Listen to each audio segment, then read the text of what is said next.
Bonjour à toutes, bonjour à tous, bienvenue dans les érudits de l'IT, le podcast qui décortique les technologies d'entreprise en Suisse romande et ailleurs. On parle ici de data management, de digital workplace, d'intelligence artificielle et bien d'autres sujets.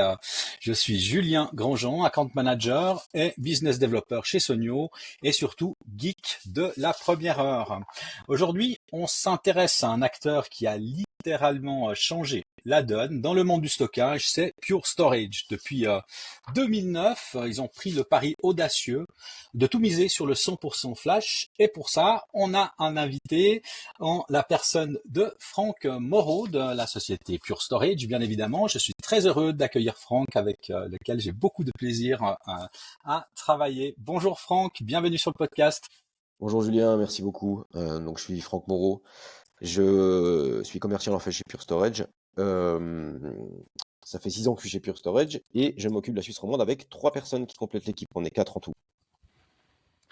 Très bien, je sais que tu es très motivé par le produit. On sent toujours de l'enthousiasme quand on te rencontre et que tu parles de Pure Storage, hein, c'est ça? Oui, alors absolument, je suis vraiment passionné, non seulement des solutions Pure en tant que telles, mais passionné par ce que je fais. C'est une de mes passions, mon métier est une de mes passions et je suis vraiment, j'adore ce que je fais pour les clients. Ouais, ça se voit quand on travaille avec toi. Donc, comme d'habitude, hein, sur le déroulement du podcast, on a laissé le soin à nos deux IA, Iris et Alfred, de décortiquer un peu Pure Storage et ses différents avantages. Donc, tout de suite, on écoute Iris et Alfred et on revient tout de suite après. Allez, on plonge. Imaginez un instant les data centers, censés vieux disques durs mécaniques, bruyants, énergivores, qui disparaîtraient d'ici quelques années. C'est la vision assez audacieuse d'une entreprise qui a misé sur une techno complètement différente. Exactement. Aujourd'hui, on s'intéresse à Pure Storage, créé en 2009 avec une idée fixe, révolutionner le stockage d'entreprise avec la mémoire flash. C'est ça. Et on va voir un peu comment ils ont réussi à s'imposer face aux mastodontes du secteur. On va regarder leurs innovations techno, leur modèle économique, qui est assez spécial, et ce qui les rend différents. On a pas mal de documents pour appuyer l'analyse. Alors justement, ce pari du 100% flash, dès le début, ils ont dit fini le disque dur, place au flash pour tout. C'était quand même osé, non? Ah oui, carrément, disruptif. Ils ont même prédit la fin des ventes de nouveaux disques durs d'ici 5 ans. Ça a dû faire tiquer pas mal de monde à l'époque. On peut imaginer, oui. Et pour rendre ça concret, ils ont développé des technologies spécifiques. D'abord, la gamme Flash Array. C'est pour le stockage Hmm, bloc. Ils l'ont décliné assez intelligemment. La version X, c'est pour la performance pure, les applications critiques, tout ça. d'accord. Et la version C, là, c'est optimisé pour la capacité, avec un coût plus bas. Ça vise clairement à remplacer les systèmes hybrides, disques et flash. Mais comment ils rendent le flash compétitif en coût sur ces gros volumes? Parce que le disque pour la capacité brute, ça a longtemps été imbattable. C'est là que leur approche intégrée matériel-logiciel entre en jeu. Tout repose sur leur OS Purity et surtout une technologie clé, Direct Flash Module. Direct flash module? Ouais, contrairement à beaucoup d'autres qui utilisent des SSD standards, du commerce en quelque sorte, Direct Flash Module permet au logiciel Purity de parler directement aux puces mémoire flash sans la couche intermédiaire du contrôleur SSD. Ah d'accord. Ça change quoi concrètement? Selon Pure, ça améliore la performance, l'endurance de la flash et surtout l'efficacité énergétique. Il parle de jusqu'à 85% plus efficace que d'autres solutions flash. C'est un point essentiel pour baisser le coût global, le TCO. Je vois, c'est malin. Et pour les données non structurées, tout ce qui est fichiers, objets, qui explosent avec l'IA, le big data, Alors là, on passe sur FlashBlade. C'est leur plateforme UFFO, UFFO, Ultra Fast File and Object. En gros, ultra rapide pour les fichiers et les objets. C'est vraiment taillé pour ces charges de travail massives et véloces. donc analytique, IA. Exactement. Et là aussi, il y a des déclinaisons, la S pour la performance et la E qui, elle, va même chasser sur les terres du disque dur pour des usages comme la sauvegarde rapide ou les archives dites actives. D'accord. Et tout ça, c'est géré comment? Via PureOne, c'est leur plateforme de gestion dans le cloud centralisée et elle utilise de l'IA qu'ils appellent Meta pour superviser, analyser, prédire les problèmes. L'idée, c'est vraiment de simplifier l'administration. Leur slogan, c'est « gérer les données, pas le stockage ». Et ça nous amène à un concept vraiment central chez eux, j'ai l'impression. Evergreen, c'est plus qu'un produit, c'est une philosophie, c'est ça? Tout à fait. C'est un de leurs gros différenciateurs. L'idée d'un stockage qui reste à jour, sans interruption, sans devoir tout remplacer tous les 3 ou 5 ans comme on en a l'habitude, changer les contrôleurs, ajouter du flash, sans migration, ah, ça paraît presque trop beau. Techniquement, c'est possible grâce à leur architecture modulaire et, encore une fois, leur très forte orientation logicielle. Faut se rappeler, 95% de leurs ingénieurs bossent sur le logiciel. Ah oui, quand même. Donc, ça permet ces mises à niveau sans tout casser. Et ce socle technologique, il soutient leur modèle économique. Il y a d'abord Evergreen Forever. Forever. Oui, c'est inclus quand on achète le matériel via l'abonnement de maintenance. Ça garantit qu'on aura accès aux nouvelles générations de matériel et de logiciels de façon régulière. Et si on veut pas acheter, si on préfère un modèle plus cloud en dépenses opérationnelles? Alors là, c'est Evergreen One. C'est leur offre de stockage as a service, STAS. On paye à l'usage, en mode OPEX, mais le matériel est chez nous ou dans un data center partenaire. Ça donne la flexibilité du cloud, mais sur site. Ce modèle Evergreen, avec la technologie Flash, Direct Flash, ça doit avoir un impact énorme sur la durabilité, non? L'aspect écologique? Ah oui, c'est un argument majeur pour eux. Déjà, le flash consomme beaucoup, beaucoup moins que les disques durs. On parle de 80, voire 90% d'économie d'énergie potentielle. Énorme. Et l'efficacité de Direct Flash accentue encore ça. Ensuite, avec Evergreen, on jette beaucoup moins. Le matériel de base peut durer 10 ans ou plus. On ne change que certains composants, donc moins de déchets électroniques, dit West. Logique. Ajoutez à ça la densité, on met beaucoup plus de capacité dans moins d'espace, donc moins de place au sol, moins de climatisation. L'empreinte globale est vraiment réduite. Ils mettent même parfois des garanties d'efficacité énergétique dans les contrats. Donc si on résume pour l'utilisateur, c'est plus simple à gérer grâce à Pure One et au logiciel. Le coût total de possession, le TCO, peut être plus bas sur la durée? Oui, même si le ticket d'entrée peut sembler plus élevé au départ. Les économies d'énergie, la gestion simplifiée et surtout l'absence de migration coûteuse tous les 3-5 ans, ça compte énormément. Et on entend souvent parler de leur support client. Oui, leur NPS, le Net Promoter Score, est très élevé, autour de 81, ce qui est dans le top 1% des entreprises B, 2B. Ça montre une vraie satisfaction client. D'accord. Donc, face aux concurrents, Dell EMC, NetApp, HPE, leur différence, c'est cette combinaison unique. 100% flash depuis le début, le modèle Evergreen, le logiciel tout inclus, la performance couplée à l'efficacité énergétique et ce super support. Exactement. C'est ce qui explique pourquoi Gartner, par exemple, les place souvent comme leaders, à la fois pour la vision et pour l'exécution. Bon, en bref, Pure Storage a vraiment bousculé le monde du stockage. Un pari initial fort sur le flash, consolidé par ce modèle Evergreen très innovant, un accent mis sur le logiciel, la simplicité, et puis cet engagement pour la durabilité. C'est ça.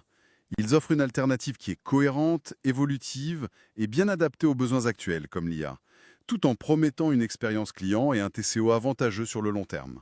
Et pour finir, la petite question qui reste en suspens, si cette vision d'un data center sans disque dur se généralise vraiment, portée par des acteurs comme Pure Storage, quelles seraient les transformations plus profondes? Je pense à la gestion globale de l'énergie dans le numérique ou même à la façon dont on conçoit nos infrastructures IT demain. Ça ouvre des perspectives intéressantes, non?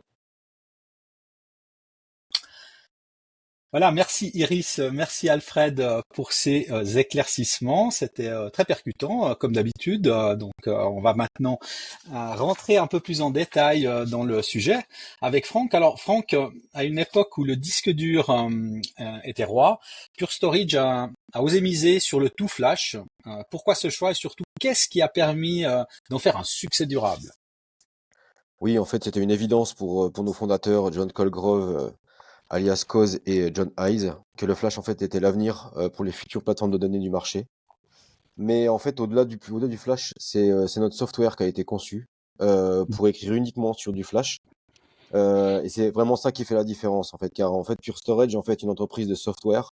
Peut-être que tout le monde ne le sait pas, mais notre nom nous malsert entre guillemets dans le sens où Pure Storage, on a storage dans le nom, mais en fait on est une société de software à la base. Et en fait, aujourd'hui, on fabrique nous-mêmes nos modules, comme l'ont dit Iris et Alfred plus tôt dans leurs explications. Au-delà de la technique et des modules qu'on fabrique nous-mêmes, plus du software qu'on a développé depuis le départ pour écrire sur du Flash. C'est la simplicité de notre solution et le modèle commercial qui est associé en fait à la technique qui fait la différence pour nos clients. Mhm.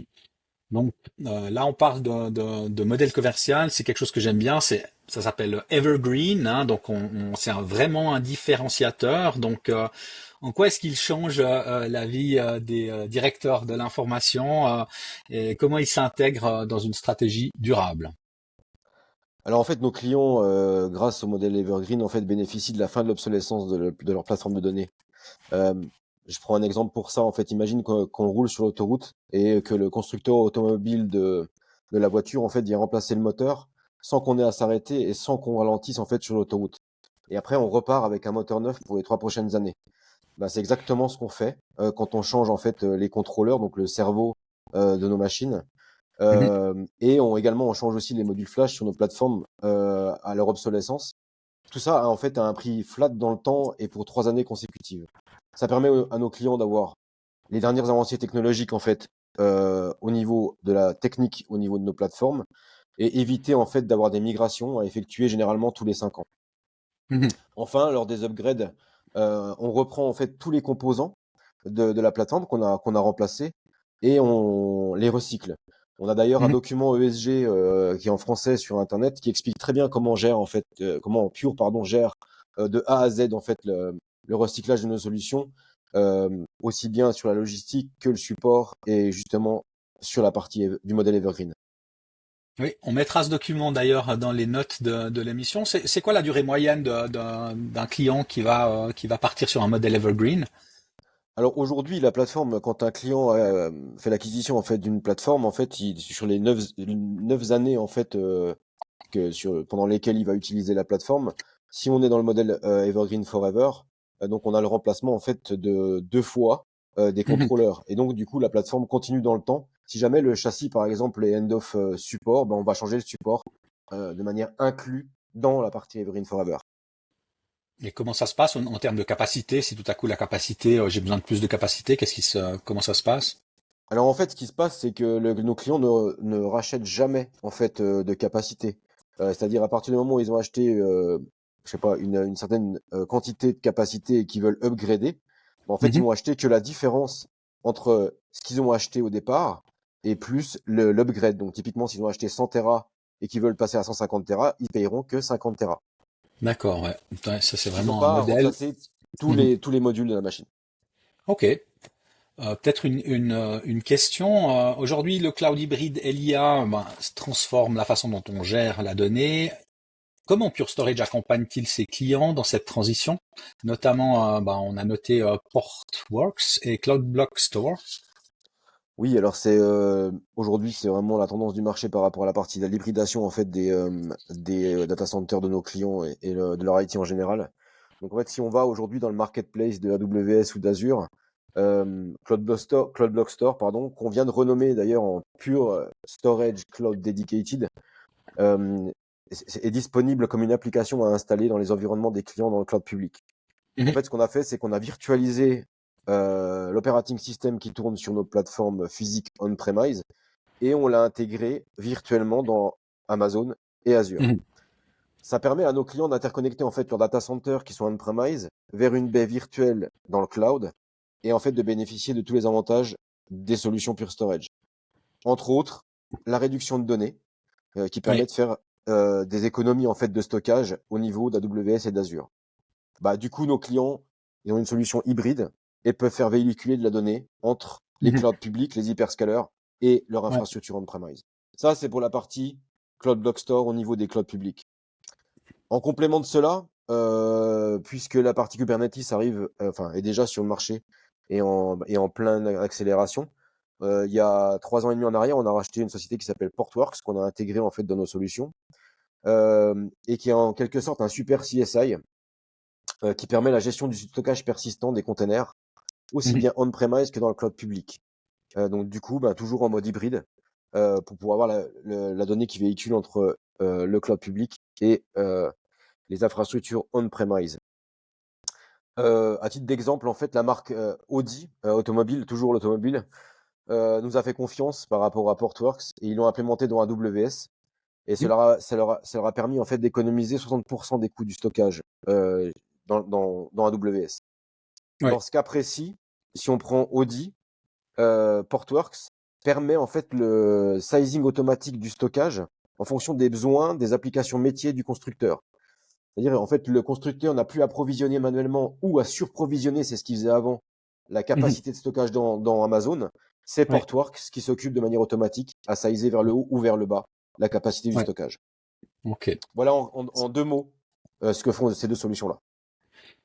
Excellent. Ben, Franck, je te remercie encore pour ta participation, hein. On retiendra que Pure Storage a encore une fois transformé le stockage. Donc, on a aussi beaucoup d'échos positifs, hein, sur le marché suisse. Les clients qui partent sur du Pure Storage ne reviennent jamais en arrière. On dit ça souvent. Donc, je te laisse encore une fois le mot de la fin, Franck. Alors bah, moi je dirais par rapport à Pure Storage en fait, c'est nos solutions, c'est la simplicité et surtout la qualité de service vis-à-vis de nos clients. On tient à ce que les solutions répondent à 100% à ce que veulent, ce que veulent exécuter nos clients dans leur IT, dans leur vie de tous les jours. Merci Franck, hein. On te retrouve bien sûr sur LinkedIn. On mettra aussi ton profil dans les notes de l'épisode. Quant à nous, on se retrouve tout bientôt pour un nouvel épisode des érudits de l'IT. À très bientôt. Ciao, ciao. Au revoir.